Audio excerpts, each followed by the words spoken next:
మీ తెలుగు నేస్తం Telugu stop app వెంటనే play store, app store లో డౌన్లోడ్ చేసుకోండి. ప్రతిక్షణం అన్ని తెలుగు వార్త విశేషాలతో పాటు మీ లోకల్ ప్రాంత వార్తలు కూడా సులభముగా తెలుసుకోండి. నల్లగొండ జిల్లా, తెలుగు రాష్ట్రాల ప్రజలకు సంక్రాంతి పెద్ద పండుగ. 3 రోజుల పాటు జరిగే ఈ పండుగను ప్రజలు ఎంతో సరదాగా, సంతోషంగా జరుపుకుంటారు. భోగి, సంక్రాంతి, కనుమ 3 రోజులు పిల్లలు, పెద్దలు కలిసి సంతోషంగా సంబురాలు జరుపుకుంటారు. కానీ ఉమ్మడి నల్లగొండ జిల్లాలో ఒకప్పటి సంక్రాంతి కళ ఇప్పుడు గ్రామాల్లో కనిపించడం లేదు.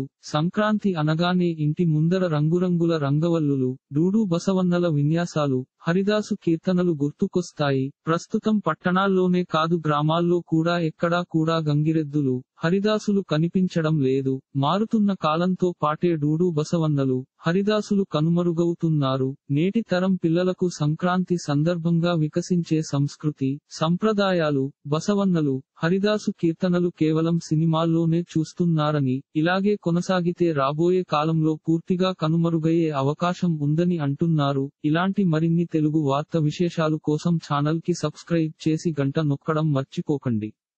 ఈ వీడియోని తోటి మిత్రులకి షేర్ చేయండి. మీ అభిప్రాయాన్ని కామెంట్ లో తెలపండి.